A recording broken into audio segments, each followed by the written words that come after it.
വൻകിട കമ്പനികളിൽ നിന്നും പൊതുമേഖലാ സ്ഥാപനങ്ങളിൽ നിന്നും പെരിയാറിലേക്ക് വീണ്ടും മലിനജലം ഒഴുക്കുന്നു. മലിനീകരണ നിയന്ത്രണ ബോർഡ് ഉദ്യോഗസ്ഥർ സ്ഥലത്തെത്തി പരിശോധനയ്ക്കായി സാമ്പിളുകൾ ശേഖരിച്ചു. പെരിയാറിൽ മലിനീകരണമുണ്ടെന്ന കാര്യത്തിൽ തർക്കമില്ലെന്നും നിലവിൽ നടക്കുന്ന കമ്മിറ്റിയുടെ പരിശോധന തുടരണമെന്നും ഹൈക്കോടതി നിർദ്ദേശം നൽകി. അഹമ്മദ് മുസ്തബ കൊച്ചിയിൽ നിന്ന് വിവരങ്ങളുമായി. മുസ്തബ, എന്താണ് കോടതി നിർദ്ദേശം? ഇഷാദ്, കഴിഞ്ഞ രണ്ടാഴ്ചയായി ഹൈക്കോടതി നിയോഗിച്ച ഒരു സമിതിയുടെ പരിശോധന ഇപ്പോഴും തന്നെ പെരിയാറിന്റെ വിവിധ ഭാഗങ്ങളിൽ തുടരുകയാണ്. ഈ പരിശോധന തുടരുമ്പോൾ പോലും വിവിധ സമയങ്ങളിലായി പ്രധാനപ്പെട്ട പൊതുമേഖലാ സ്ഥാപനങ്ങളിൽ നിന്നുൾപ്പെടെ പെരിയാറിലേക്ക് മലിനജലം ഒഴുകുന്ന ദൃശ്യങ്ങളാണ് മീഡിയ വണ്ണിന് ലഭിച്ചിട്ടുള്ളത്. എന്തായാലും അതുമായി ബന്ധപ്പെട്ട പരാതി PCB ഉദ്യോഗസ്ഥർക്ക് നൽകുകയും PCB ഉദ്യോഗസ്ഥർ സ്ഥലത്തെത്തി വെള്ളത്തിന്റെ സാമ്പിൾ ശേഖരിക്കുകയും ചെയ്യുകയാണ്. എന്തായാലും അതുമായി ബന്ധപ്പെട്ട പ്രവർത്തനങ്ങൾ ഒരു ഭാഗത്ത് തുടരുകയാണ്. അതേസമയം തന്നെ ഇന്നാണ് ഈ പെരിയാർ മലിനീകരണവുമായി ബന്ധപ്പെട്ട് നേരത്തെ തന്നെ ഹൈക്കോടതിയുടെ പരിഗണനയിലുള്ള ഒരു കേസ് ഇന്ന് വീണ്ടും ഹൈക്കോടതി പരിഗണിച്ചത്.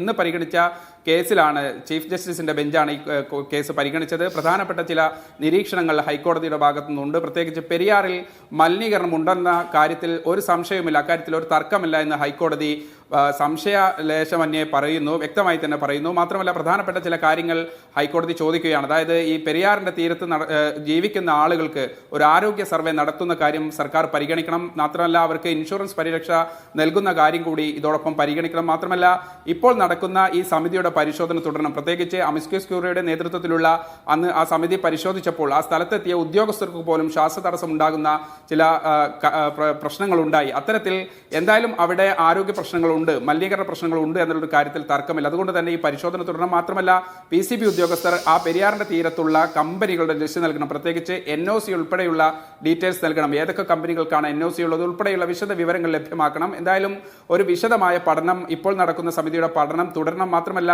3 ആഴ്ചക്കകം ഇത് സംബന്ധിച്ചൊരു വിശദമായ റിപ്പോർട്ട് നൽകാനും കോടതി ആവശ്യപ്പെട്ടിട്ടുണ്ട്. എന്തായാലും പെരിയാറിലേക്ക് നിർബാധം മലിനജലം ഒഴുകുന്നുള്ള കാര്യത്തിൽ തർക്കമില്ല. ആ ദൃശ്യങ്ങളാണ് മീഡിയ വൺ നൽകുന്നത്. ഒപ്പം തന്നെ കഴിഞ്ഞ ദിവസങ്ങളിലെല്ലാം ഈ പരിശോധന തുടരുമ്പോൾ പോലും വിവിധ സ്ഥലങ്ങളിലുള്ള പെരിയാറിന്റെ തീരത്ത് മുകൾ ഭാഗത്തും താഴ്ഭാഗത്തും ഒക്കെയുള്ള കമ്പനികൾ നിർബാധം പെരിയാറിലേക്ക് മലിനജലം ഒഴുക്കിവിടുന്നു. അത് സമയബന്ധിതമായി തന്നെ പരിസ്ഥിതി പ്രവർത്തകർ കണ്ടെത്തുന്നു. ചില കമ്പനികൾക്ക് പൂട്ടാൻ PCB തന്നെ നോട്ടീസ് നൽകുന്നു. എന്തായാലും പെരിയാറിലേക്ക് നിർബാധം മാലിന്യം ഒഴുക്കുന്നുണ്ടുള്ള വസ്തുത നിലനിൽക്കെ തന്നെയാണ് ഹൈക്കോടതിയുടെ ഈ സുപ്രധാന നിരീക്ഷണം എന്ന കാര്യത്തിൽ തർക്കമില്ല.